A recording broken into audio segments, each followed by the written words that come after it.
Cadence. Hi, I'm Alexa. And we're Something Something Sinister Sinister Podcast.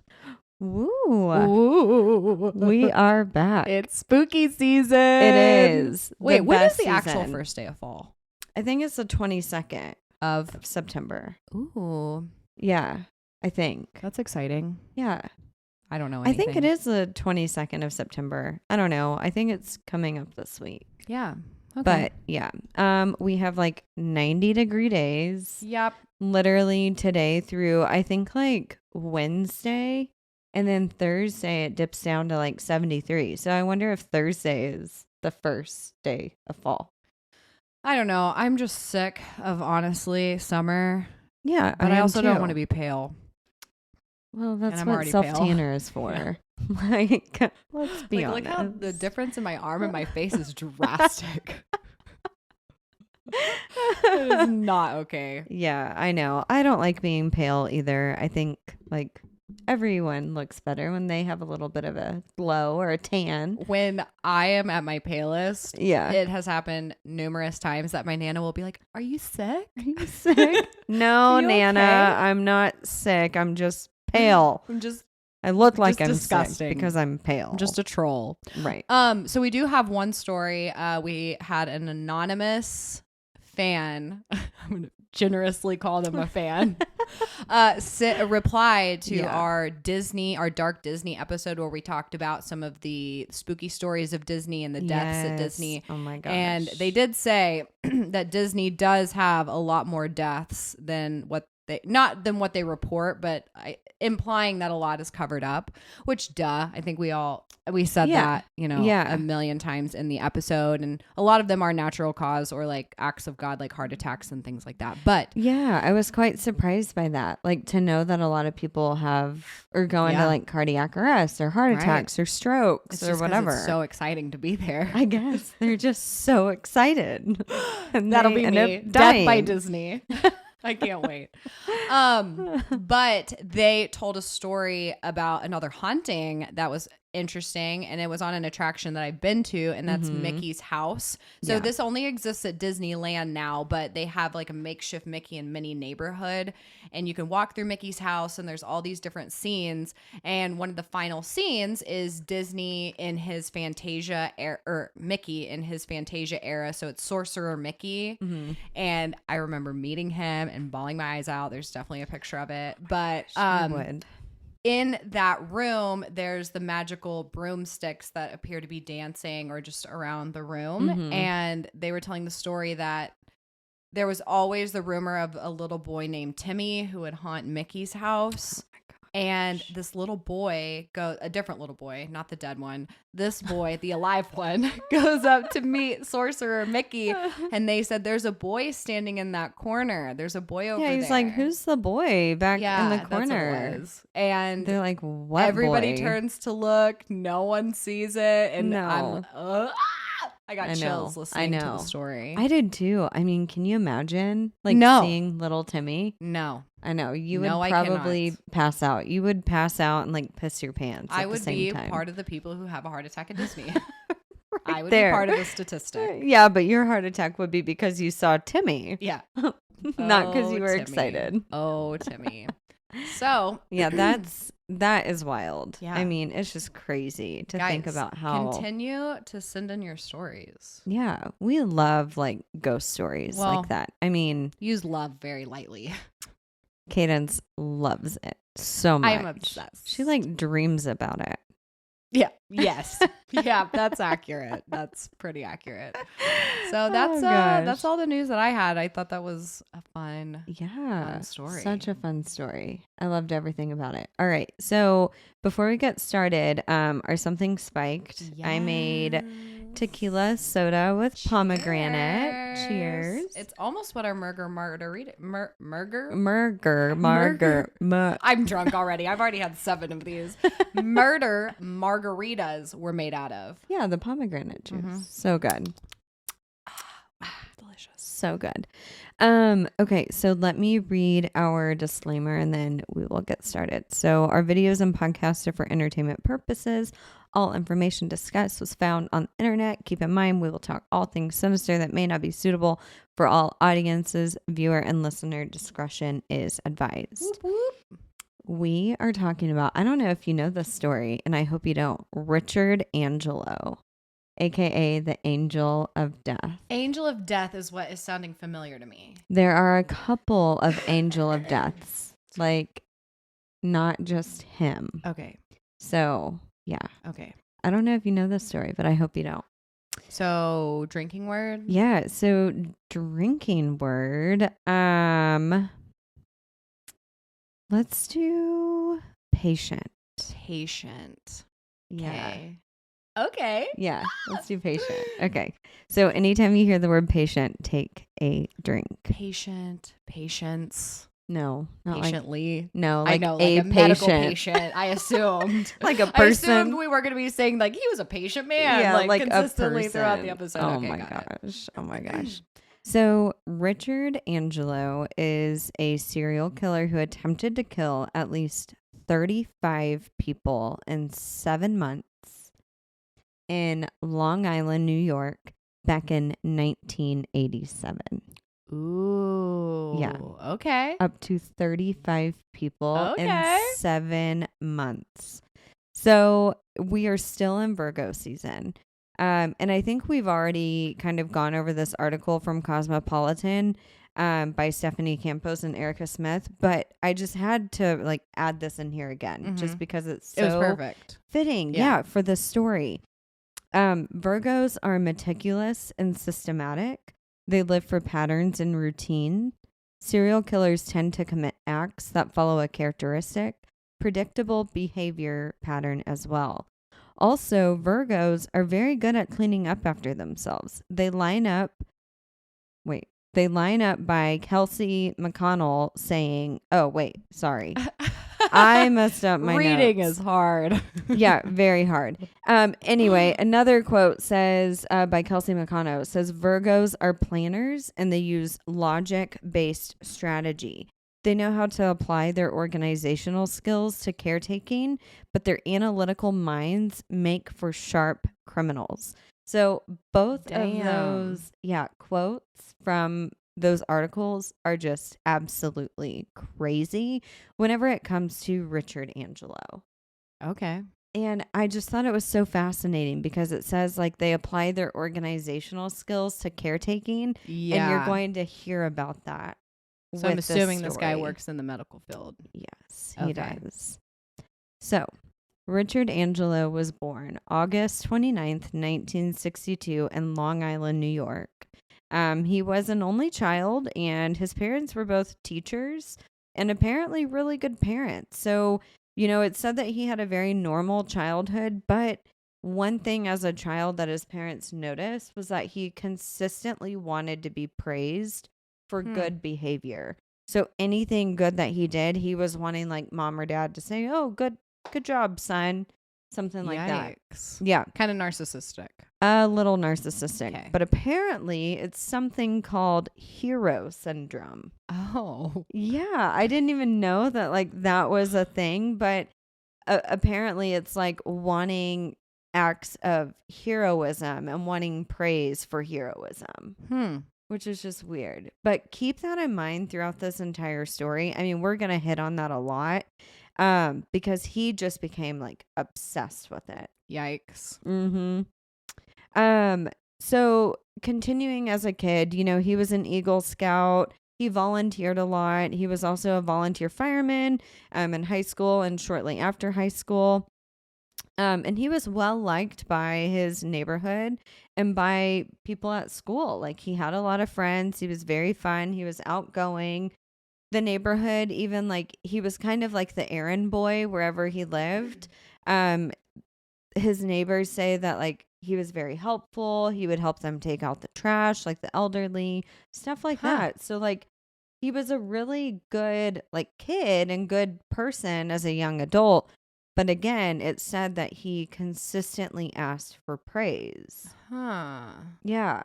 Got it. I have to just say, I can't stand people like that. Oh, I know. Tit for tat people. Yeah. Oh, like, I know. You scratch your back, wait.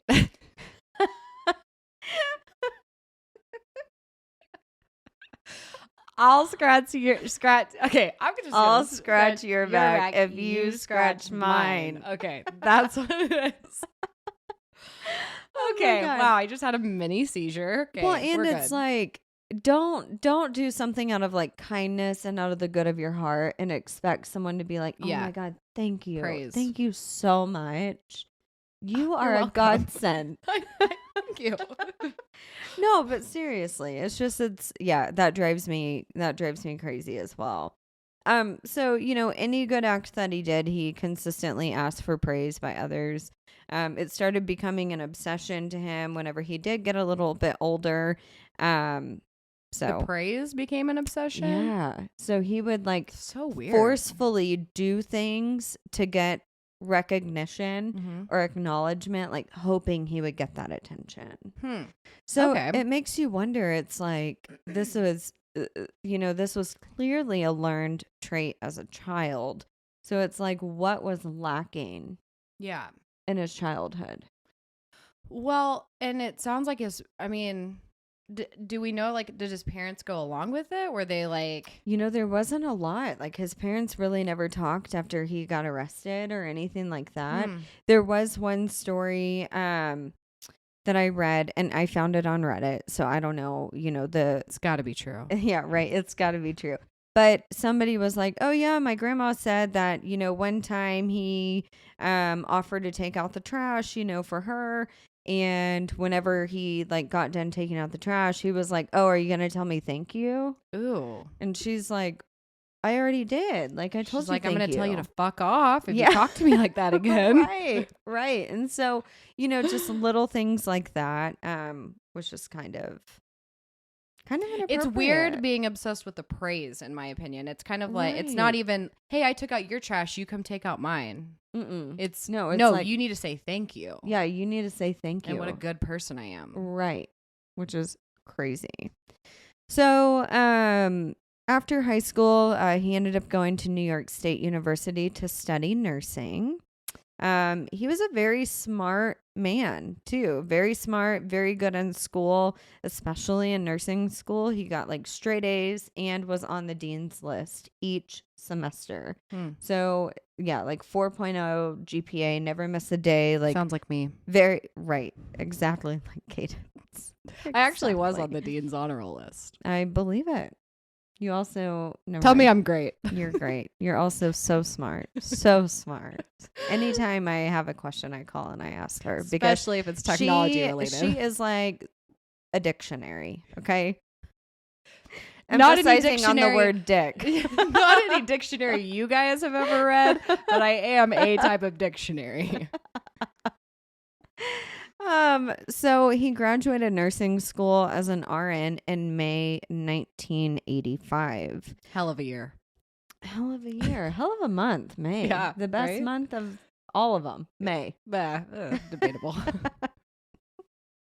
After graduating, he worked at 2 smaller hospitals in the Long Island, New York area.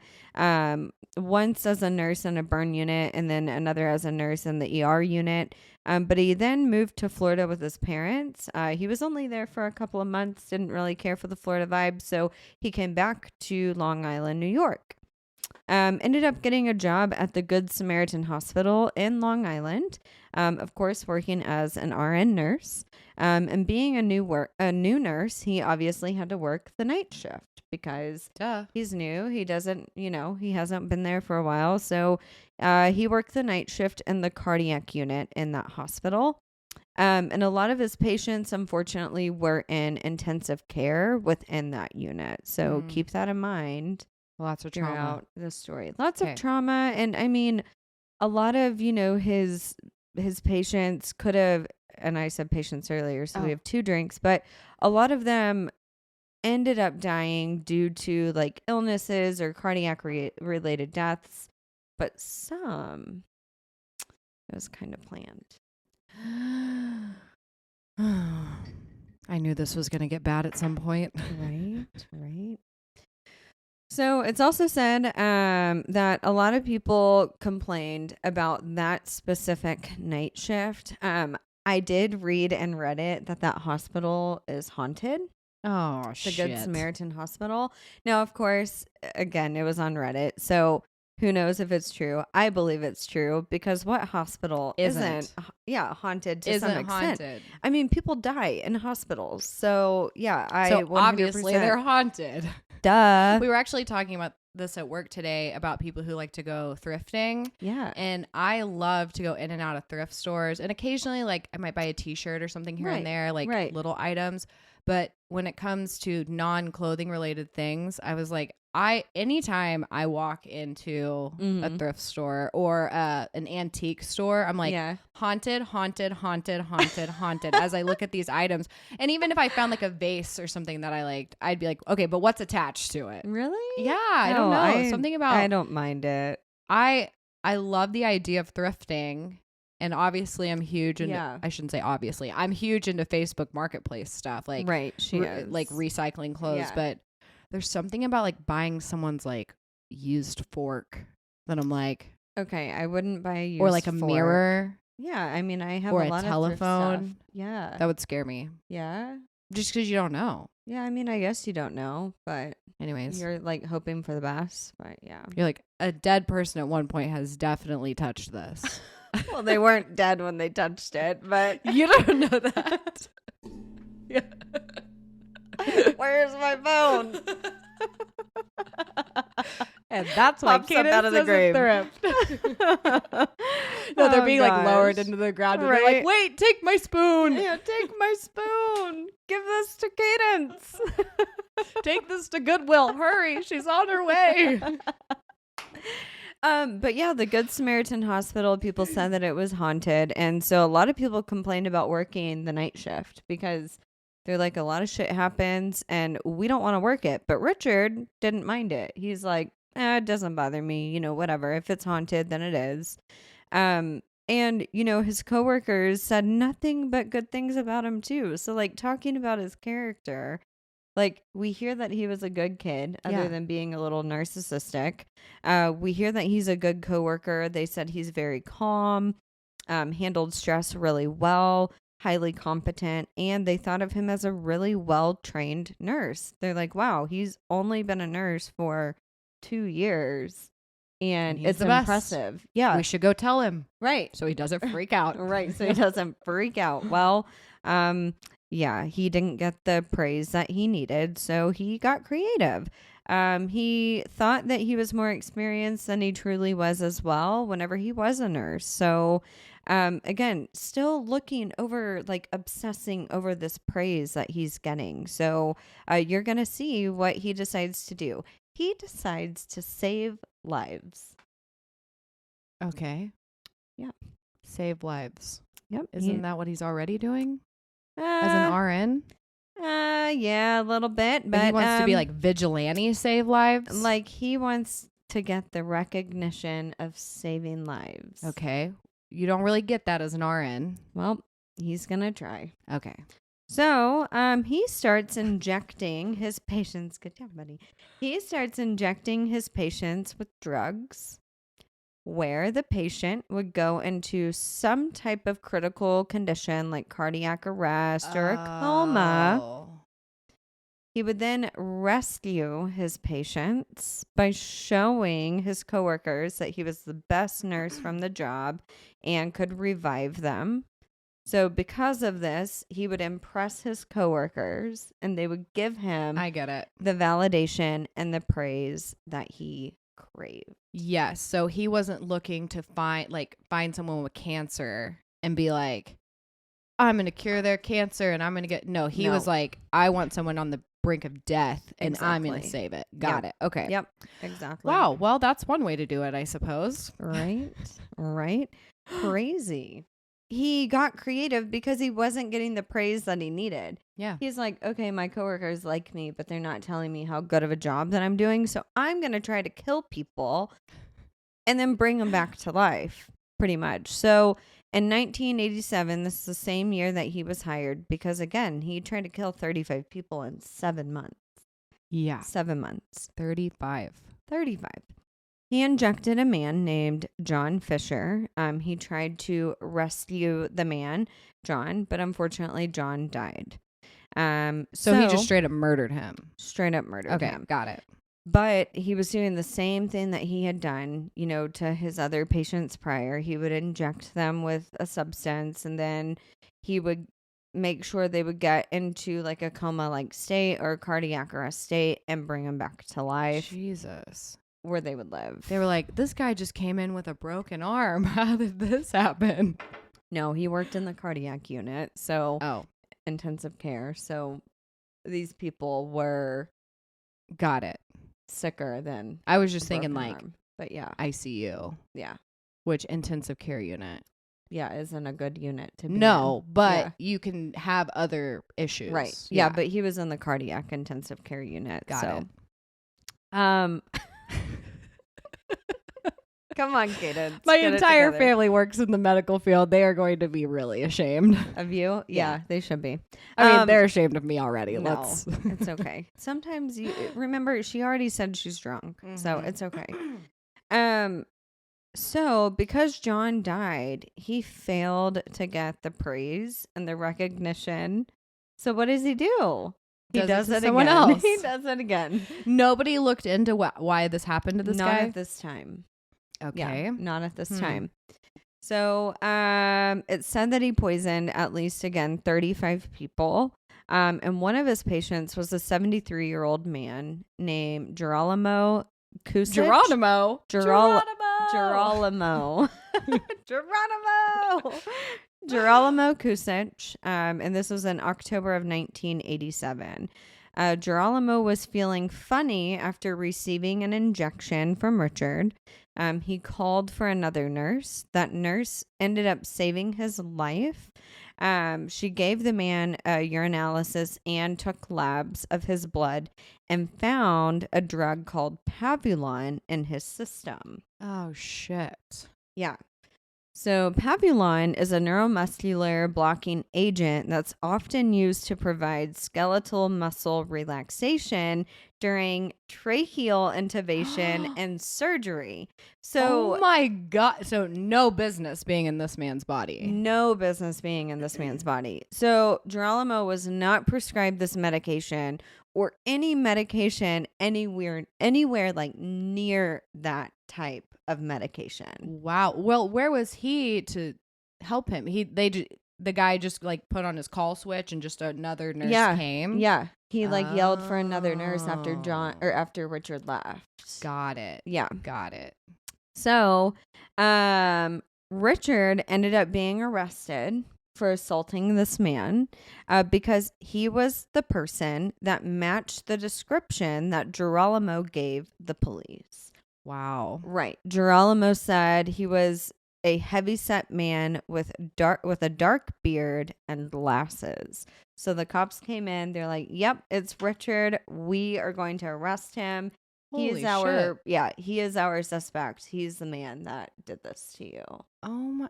I mean, I feel like that was really messy on his part. Very for someone messy. Who's so good at keeping it together and presenting themselves as a good person. I feel like you would be on standby. Yeah, you would feel like you would know what to do if you were to get caught. Right. And I mean, if we think about it, it's now been 7 months. He's done this potentially to 35 other patients. And so Girolamo was the last patient of his that. Yeah, or even maybe not give such an extreme medication. Mm-hmm. I don't know. Yeah. That just seems. Yeah. So, Richard ended up being arrested. The police went to his home to search his home. They also searched his locker at the hospital. And the police ended up finding vials of that Pavulon drug in his home and in his locker. So that tied him directly. Yeah, again, stupid move. Yeah, exactly. Why keep it at home? Right, and why keep it on you like that? You're in a hospital. You can secret you can go stash. and get it. Yeah, ceiling tiles. Come on.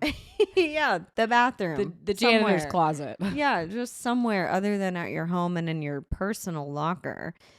So that tied him directly to the case with Girolamo.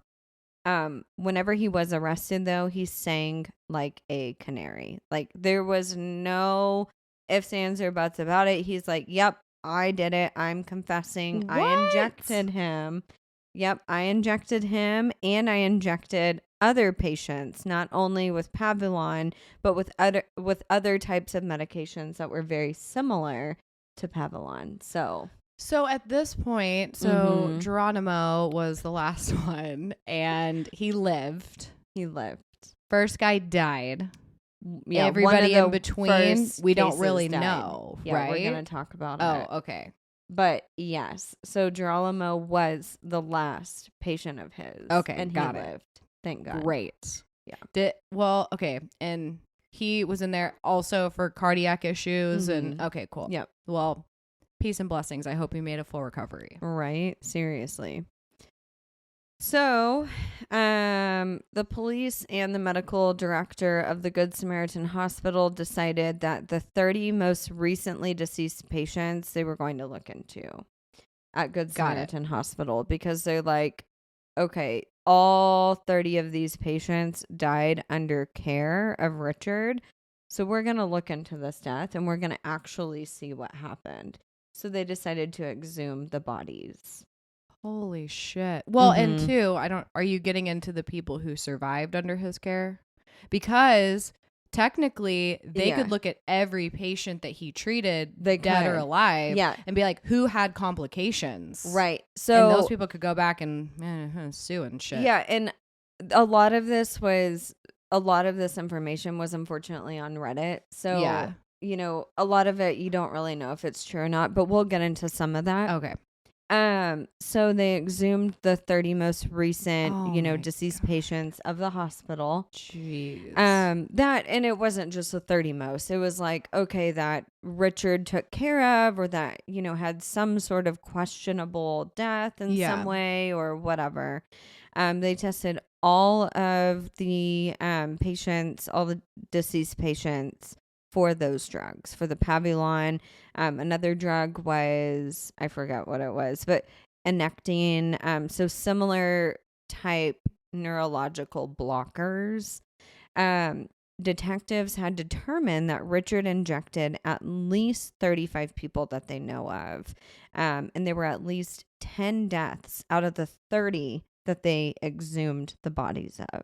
Jeez. Yeah. 10 of those were death under his care. So another area that I had found that was very fascinating. So obviously there was something within the New York State that said, if they didn't have like credible evidence to exhume more bodies, they weren't going to.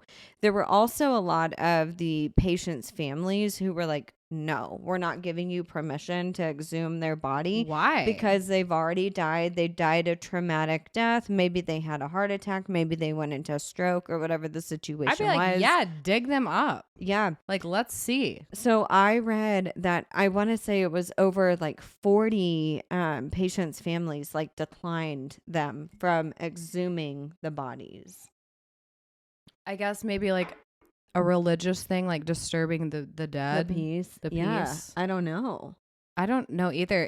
If there was a chance at finding out that my loved one didn't actually have a heart attack, they were murdered by a serial killer, I'd be like, hell yeah. Who just wanted praise and recognition, because why? Yeah. Well, and I mean, technically speaking, I mean, if this guy like had money, like you could like sue or I mean, some sort of justice or compensation for what he did from the hospital. Like I would go after everyone. Yeah. But there was one witness statement that I did find on Reddit, and it's so weird because whenever you look up, Richard Angelo, there's not a lot about his childhood. There's not a lot about him in general. He didn't really talk to a lot of people. Yeah. So even after getting caught, like he sang like a canary, to the detectives, but that was it. Like he hasn't done a lot of interviews. For someone who wants praise. I know. You would think he would be like a Ted Bundy type and just eat that shit up. Or like want to write a book or something. I don't know. It's super weird. But there was one story that I found of one of his patients that did live. And he didn't have life long like complications, but he remembers everything so clearly. He remembers getting injected by Richard, and then quickly like fading into this coma like state. Oh my gosh. And then Richard reviving him and bringing him back to death. And so he thought, he's like, okay, did I really You mean bringing him back alive? yeah, bringing I was him. like, I wait, meant bringing did he him back die? from death. Bringing him back he to brought life. him back to death. No, but bringing him back to life from death. And he instantly thought whenever he came back, he's like, did this man really just try to kill me? Or did something truly happen, like health-wise? Man, as someone who's had health issues, like I've fainted a lot, and I would never thought and I fainted in a hospital before, and I never once thought, I wonder if someone caused this. Like you know what I trying to mean? kill me? Yeah. That wouldn't be my first thought, but that just kind of tells you they had to have probably a really strong feeling. Well, and they had just terrifying. gotten injected with something. So they're getting injected. Yeah. And then they're they're quickly slipping away, like instantly slipping away. That makes more sense. That actually happened to my Nana. What? We took her to a hospital in Oklahoma. It wasn't her normal hospital. Oh my god. But she was having issues, so we had to take her to the ER. Someone comes in, they immediately inject her with something, and she starts turning like pale white. She starts going out of it. And I started freaking out. I was like, somebody get in here, like something's wrong. And the nurse who was supposed to inject it directly, she injected it directly into a vein instead of just into the body. And so it spread quicker, and she had a horrible reaction to it and like could have died. Oh, just my negligence. God. Yeah. Oh my so god. when you think about a situation like that where Yeah. someone comes in, they're just like, I just got to give you this medication, and you're kind of like, okay, like do it. You have no idea. But then you're instantly like going into cardiac arrest or coding or whatever. Right. So, yeah, terrifying. Maybe that lady was a killer. She could have been. Knowing this hospital, she probably was just a fucking methy. You should probably call and report that. This hospital is not known to be the best. I won't say names, but it's awful. That's not good. Yeah. I want to know after. Yeah, I will tell you. So, again, why did Richard do all of this? Again, he had that obsession for acknowledgement and praise. And all he wanted was his coworkers and other doctors to praise him for saving lives, for saving the lives of his patients. And so that just tells you how narcissistic and how self-centered he truly was. I mean, he killed innocent people. Why? Just to get acknowledgement and praise? It's like, why? I just feel like there's got to be more to it, and it's unfortunate that people haven't looked into this more. Like, right? I don't know. I really think they should have gone through every record that he touched to see who had complications, because I bet that number is massive. It's much higher. And the fact that this was just a seemingly so normal and intelligent and I feel like there's got to be more than just this like hero syndrome or whatever. Yeah. Like there's got to be some extreme like sociopathy. Yeah. Some other mental illnesses. Something. Because that's extreme. It's very I extreme. want to bring people to the point of death and then bring them back. Just to revive them. Just to get the praise. Also someone goes like, thank God you're here. Yeah. Like that's good it. job, Richard. Yeah. Well, and saved that's another just life today. That is part of their job, is to take care of people and save lives. And they do it all day, every day. Right. So it's like, okay, so when I was a kid, my parents used to tell me that you're not going to get praise for the things you should already be doing. We're not going to tell you good job for getting an A on your test, because you should be getting A's on your test. You should be getting an A. We're not going to give you money for cleaning your room, because you should clean your room. Right. You work in a hospital where your job is to save lives. And granted, I do think medical professionals deserve praise. 100%. I'm not saying that. Yeah, 100%. But somebody who's like, I'm doing this for the praise, it's like, but that's your job. Right. So why'd you decide to do that as a job? Yeah. Yeah. So he even said that he was obsessed with receiving attention and receiving the recognition.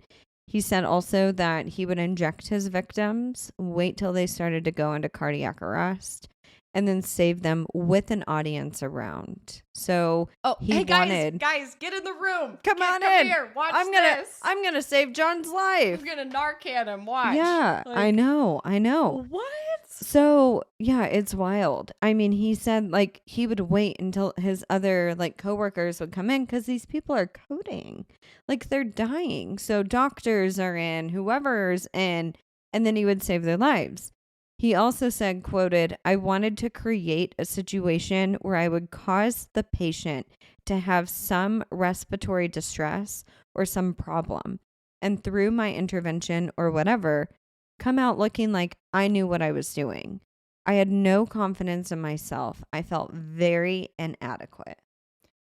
So he wanted like a theatrical display. Yeah. He didn't want just like, okay, they're going to sleep and I'm going to wake them up. Right. He wanted them to be like drowning. Right. And that, oh. Yeah. That's terrifying. It's just so weird. Like you get no benefit except self-praise. That's so weird to me. I know. Gross. I know. So during his trial was very interesting.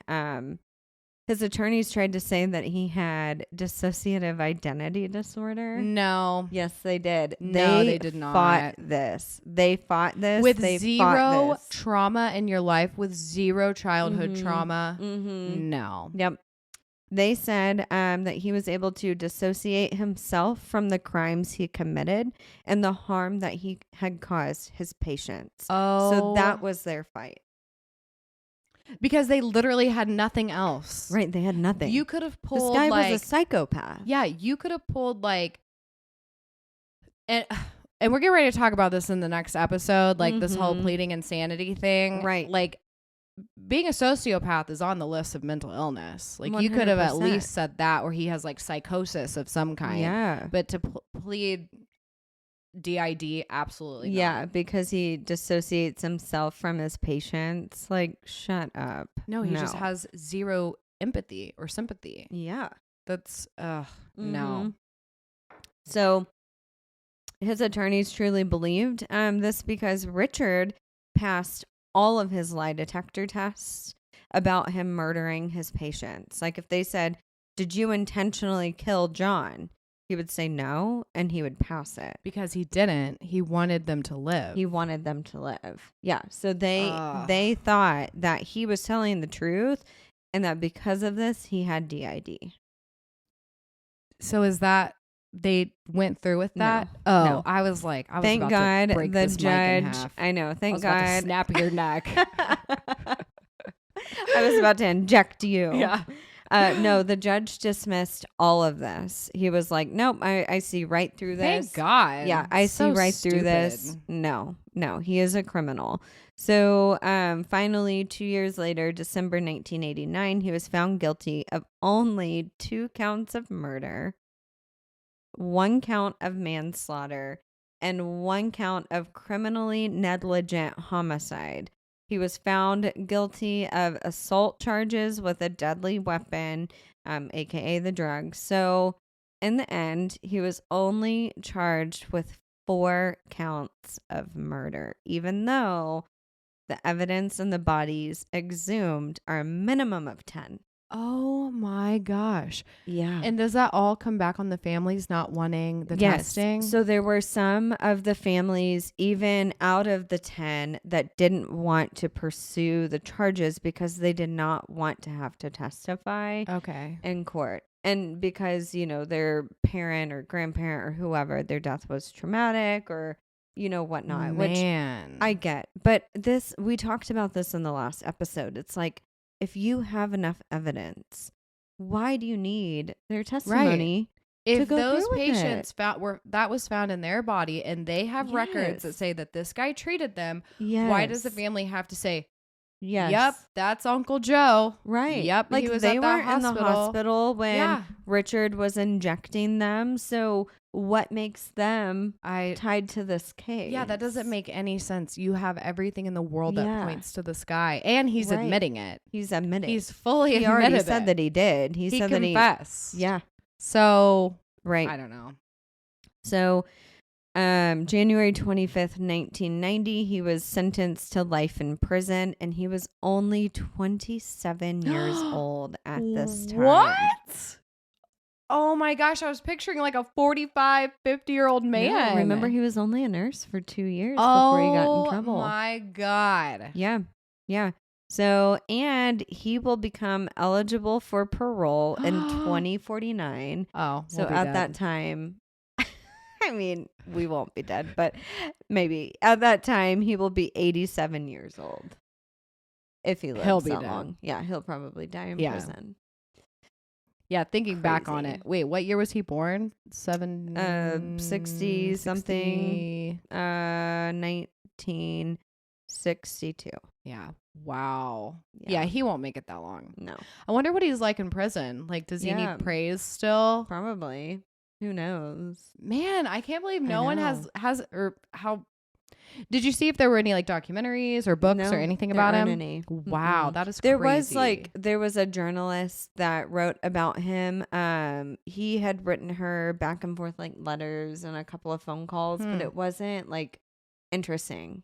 Like it was no like an one article wants to that do she an published. interview with this guy. I don't know. And his hero imposter syndrome or whatever it's what was Hero it called? syndrome. Hero syndrome. Yeah.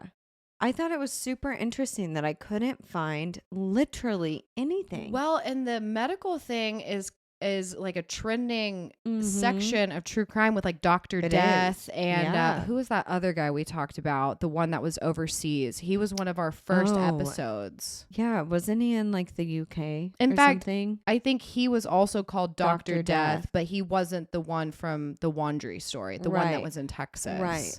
So I just Yeah. can't believe no one wants to look into this. I know. It's wild. You I should mean, look maybe into there it. is, but I know I really should. Yeah. And we'll talk more about that news later. Yes. But dot. But yeah, I've thought about it. Unless I missed it, but I did not find anything. Wow. Literally okay. nothing. Well, I know. Crazy, right? yeah. So that is the story, our last Virgo story of Richard Angelo. I know it was a short one, but it was a good one. It's a good one, and it's not a well-known one. No. Huh. Like, I didn't even know of this guy. Like, whenever... Interesting. Yeah, whenever I was looking, at our list, I'm like, okay, we have this guy, and then I'm like, wait, Richard Angelo. Yeah, I'm like, and who is this? I have to, there's got to be another person that I was thinking of, Angel of Death, because that does sound familiar. Yeah, it sounded familiar to me too. The whole, he didn't want to murder them. He wanted to bring them back to life. That doesn't ring a bell at all. Right. Huh. I know. Crazy. I know. Wow, Richard. What state is he held in? New York. New York. Or I think he's in New Jersey. I think he's in a New Jersey prison. If I remember correctly. Yeah. Okay. Yeah. Well, great job, Virgos. Yeah. You're out of here. Sayonara, Peace suckers. Who are I we moving on know. to next? Is it Libra? Is that right? I don't know any Libras. Yeah, I think so. I think it's When does Virgo season officially end? September 22nd. So yeah, it's Libra. Oh, so my is Nana's a next. Libra because she's September 29th. Oh, So, that's going to be interesting. and thank God she's also a serial killer, so we can just knock out two Yeah, birds with one stone. right, we can Celebrate just her talk and about talk about her. yeah, she's just still like on the run. So we've got to like her and keep her it bad hush knees. hush. They're just won't stop. Thank God she doesn't listen to this. God, I know. She's like, Poor don't Nana. talk about me on that nasty podcast. You guys when say you're the saying F the word. F word every freaking sentence. Oh my God, I know. Oh, that's great. Okay, so Libra's next. Yep, And Libra's then next. Very next episode, guys, I am so excited for. Yes. It's going to be another short, sinister story. However, it's not going to be short. It's going to be a long, It's going to be sinister super story. long, but we are talking Maybe about even a two-parter. Maybe. I thought about that, but We'll kind of see how it's going. Yeah. Because we're kind of splitting it up to really break down, because we talk a lot on this podcast about how pleading insanity doesn't necessarily mean a lesser sentence, even though that's what obviously you think, oh, well, going to a mental hospital is probably a lot better than going to prison. And we kind of say it like, oh, everybody knows that that's not true. But we were like, wait, but people probably don't know that. So we wanted to go through the evolution of mental institutions, what pleading insanity means. So we're going to kind of cover all of that. Yeah, I'm basically an attorney at this point. Yeah. I was reading Cornell articles. I know, I was too. It was kind of wild. Yeah. It's like, I was like, crazy. What does this word mean? Yeah. every 5 sentences, I was like, define blah, blah, blah, blah, blah. Like, I'm super smart now. She is. She's smart. I mean, she says that she's smart, but whatever. We'll see in the next episode. No, I'm just kidding. Some other like spooky happenings. I mean, it's September. We have Halloween coming up next month. I was like, what happened? She's like, I thought you were about to tell me another ghost story. Oh my God, no. But we have potentially another trivia night next month here in the 417 area. Some Halloween stuff, and then of course our 1 year anniversary is on Halloween. Isn't that crazy? I know, it's so crazy. Oh my God. So crazy. So I wonder what episode number that will be for our, if it's like, I don't know. I guess it wouldn't be 666 considering what? Well, we're a sinister podcast. Yeah, we're not a satanic podcast. Gosh, I'm going to have to cleanse her here in a second after this break. Do some saging. Yeah. But Halloween, we still are trying to figure out what we're going to do for that. So, also, if you guys have costume ideas, send them our way. I would just want to see what people think we should be. We already know what we're going to be for Halloween, but I want to know what people think we should be for Halloween. Yeah, please send. I am so interested. Yeah, that would be hilarious. Yeah. We should do that on our social media. Right. Anyways, we're just brainstorming at this point. Yeah, we are. But to end everything, of course, if you haven't already, give us 5 stars on Spotify or your podcast platform platform of choice. It truly helps us. And then, of course, like download the episode. So don't want to ask you for too much, but that really helps podcasters. Download the episode. It takes 2 seconds just to rate it on the page. Yeah. And if you're on YouTube, hit the subscribe button. Yep. Don't just click and watch and click out. Just hit subscribe, even if you never watch another thing. We're really not going to take up that much space on your phone, guys. I'm telling you, it's really okay. It is. It's okay. So we will see you next week for our short sinister story. Stay sinister. Bye.